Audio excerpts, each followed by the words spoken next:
How badly do you want to win? Badly enough that you're willing to risk your moral?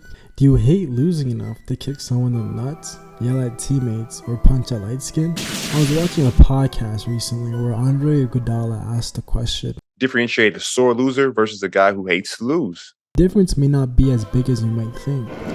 Is the line drawn based on how much they blame their surroundings and circumstances? Or is it the fact they look to break the rules which gives them an advantage when they do lose? Or is it the fact they look to complain to refs constantly for foul shots? The Webster's Dictionary defines a sore loser as a person who is habitually angered, irritated, or annoyed when they do not win something or gain a desired advantage. I will use this basis for now as we develop it further. As fans, we can identify a crybaby fairly easy. They tend to scream and whine when they don't get a call that they want. Let's look at Exhibit A, Luka Doncic. Many fans have despised Luka's constant need for hearing the whistle. He often wears his emotion on his sleeve, expressing frustration or disappointment when things don't go his way.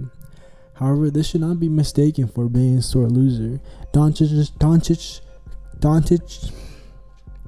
Luka's competitive nature drives him to continually strive for excellence, and his reactions are a manifestation of his commitment to the game.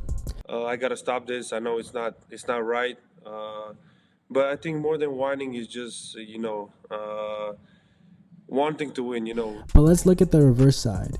If you aren't getting the calls you want and the refs aren't listening to your complaints, doesn't that force the players then to do gimmicks to force referees to call their fouls? Let's look at James Harden. Although he complains a lot, he hated losing so much that he developed a playstyle which forced refs to call the fouls and led James Harden to become an MVP. So instead of losing, you have now won an MVP, but at what it cost? Fred VanVleet recently lost a game this year where he felt that the ref was being unfair. He complained about it. Ben Taylor was fucking terrible tonight. And he actually got rewarded because that ref lost his lead ref position and got penalized. Joel Embiid complained about his teammates this year. Joel lost Game 5 of the NBA playoffs and had a lot to say about his teammates. Yes, we just can't win alone. Although he did say he had to get better, many fans saw this as an excuse and a low thing to do. Jimmy Butler also did this in Minnesota, and most fans will remember how much the media portrayed him as a locker room cancer, scrutinizing his teammates in efforts to make them better. When those players had a reputation for a lack of hard work and team success, the fans saw him as a sore loser because he was blaming his teammates instead of getting better himself. But when Kobe Bryant does this, he's viewed as an obsessive winner that is willing to do anything to make a team win. He gets his glorified persona that Mamba mentality trumps all. Kobe gets redemption for his tactics allowed him to win an NBA championship.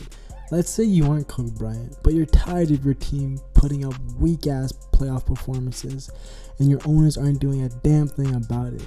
You make a move like what KD or LeBron did and switch your surroundings instead of making excuses about teammates and ownerships. Yet you still end up getting labeled as a soft loser who runs away from competition and looks to gain an advantage to win. Or even how James Harden decided to eat himself out of Houston. Let's talk about advantage seeking.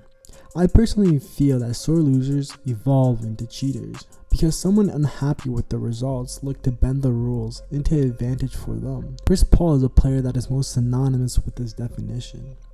A player once revered as the model point guard in his early days in New Orleans, driving past everyone and being labeled as the quickest player in the league.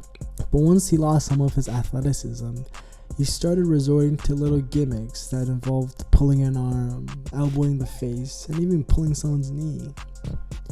Do we label this as a strategy to stay in the league longer and be competitive? Or is it just part of being a sore loser? Because if you label this as sore losing gets rewarded fairly often. Because look, in the 1980s, one of the most revered basketball teams of all time was the Bad Boy Pistons.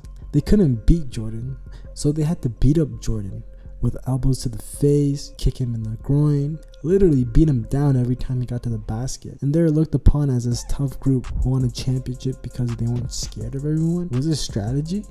So what's the difference between cheating versus strategy if we're just going to give the championship to the player who ends up winning anyways? If your legacy is only dependent on the chip, does winning it by any means necessary get justified by the pain for losing? We can sit and talk about how lame KD is for his 2 championships, but we still talk about the bad boy Pistons and not the 89 Portland Trailblazers. Or maybe it's you, the fan, that is the biggest sore loser of them all, because God didn't build you up to be 6'6", and you maxed out as a 6'1" playing center for your high school team. You complain about how if you're a little taller, you would be able to dunk just like LeBron, shoot like KD, and win 5 championships before 28. You react too quickly to a playoff exit and isn't grateful for what your team's accomplished. Too impatient to develop young players and look to put pressure on your team's owner every chance you get. You, the fans, are too drawn into the negativity the media portrays on these players. No wonder these players are so quick to form super teams. No wonder they have to get to the free throw line to average 30, because 35-7 versus 24-11 is the difference between MVP and washed. You decide to complain and whine every time your team loses. Losing is just part of basketball. Every year there can only be one champion, and that champion will never be you.